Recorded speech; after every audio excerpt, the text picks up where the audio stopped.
নমস্কার বন্ধুরা, আমি স্বপ্না উপাধ্যায়। আমার চ্যানেল রান্না রেসিপি অ্যান্ড আওয়ার লাইফস্টাইলের পক্ষ থেকে সবাইকে স্বাগত আর সবাইকে জানাই হ্যাপি হোলি।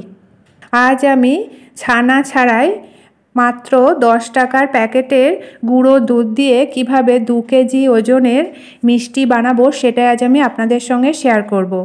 আর এই মোহনথাল মিষ্টিটা এত খেতে সুস্বাদু যে একবার খেলে বারবার খেতে ইচ্ছা করবে। হোলি স্পেশাল এই মিষ্টি আমি কিভাবে খুবই কম সময়ে সুস্বাদু করে বানাবো সেটা আজ আমি আপনাদের সঙ্গে শেয়ার করব। আসুন তাহলে দেখে নিই এই রেসিপিটা আমি কিভাবে করব। আর দেখতেই পাচ্ছেন মিষ্টিটা দেখতে যেমন কালারফুল হয়েছে আর খেতেও হয়েছে খুবই সুস্বাদু।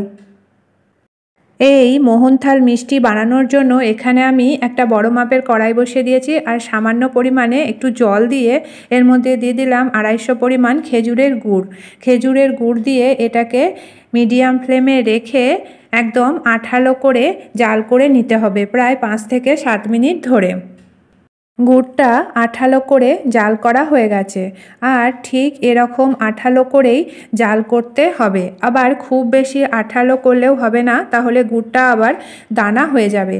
এবার এর মধ্যে দিয়ে দিচ্ছি শুকনো নারকেল কোড়ানো বেশ কিছুটা পরিমাণ। এখানে আমি প্রায় 350 গ্রাম নারকেল কুড়িয়ে নিয়েছি আর এটা শুকনো নারকেল দিয়েই তৈরি করতে হবে। দিয়ে দিলাম 3-4টে এলাচ দানা, দিয়ে গুড়ের সঙ্গে ভালো করে মিশিয়ে দিয়ে আবারও 5 থেকে 7 মিনিট একদম লো ফ্লেমে রেখে রান্না করে নেব। গুড়টা নারকেলের সঙ্গে ভালো করে জাল করে নিয়েছি আর নারকেলের সঙ্গে ভালোভাবে মিশেও গেছে।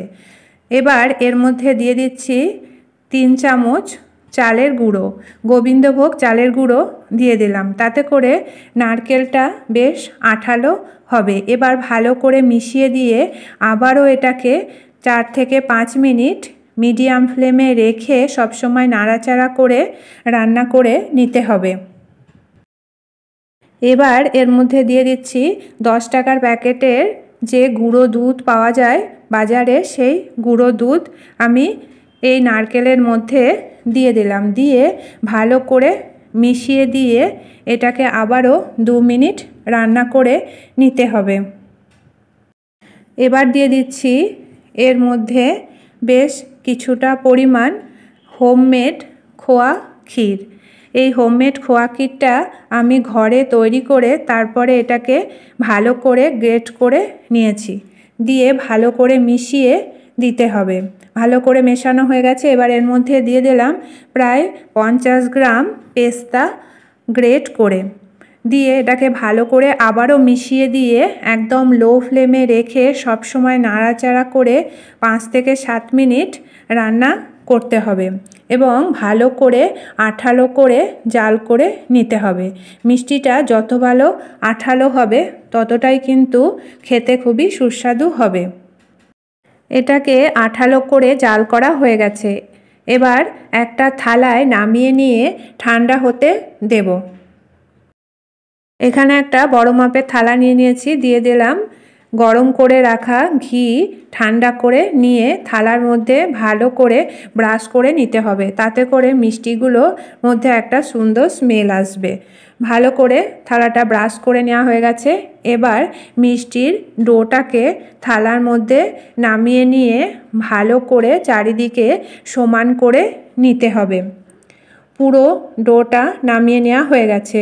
এবার এই ডোটা যেহেতু খুবই গরম আছে, তাই এই খুন্তির সাহায্যে প্রথমে থালার মধ্যে ভালো করে ছড়িয়ে নিতে হবে। একটু হালকা গরম থাকতে থাকতেই মিষ্টিটাকে ভালো করে চেপে চেপে থালার আকারে গোল করে নিতে হবে। ডোটাকে ভালো করে এভাবে হাত দিয়ে চেপে চেপে থালার মধ্যে গোল করে নিয়েছি।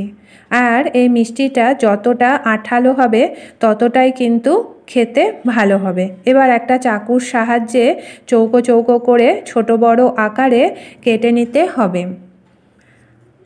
এভাবে করে প্রথমে আমি লম্বা লম্বা করে কেটে নেব, তারপরে আবারও এটাকে চৌকো চৌকো করে কেটে নেব। পাশে যে বাড়তি অংশগুলো আছে সেগুলো নামিয়ে রেখে দেব। খোয়া ক্ষীরটা ভালো করে গ্রেট করে মিহি করে তবেই দিতে হবে, না হলে মিষ্টিগুলো দানা দানা বেঁধে থাকবে আর ভালোও লাগবে না। দেখতে পাচ্ছেন মিষ্টিগুলো কত সহজেই উঠে আসলো।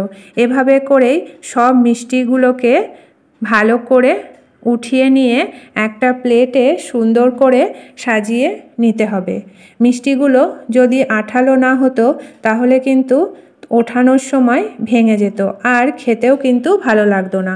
সব মিষ্টিগুলোকে চৌকো চৌকো করে কেটে একটা প্লেটে সুন্দর করে সাজিয়ে নিয়েছি। এবার দিয়ে দিচ্ছি রোস্টেড তিল।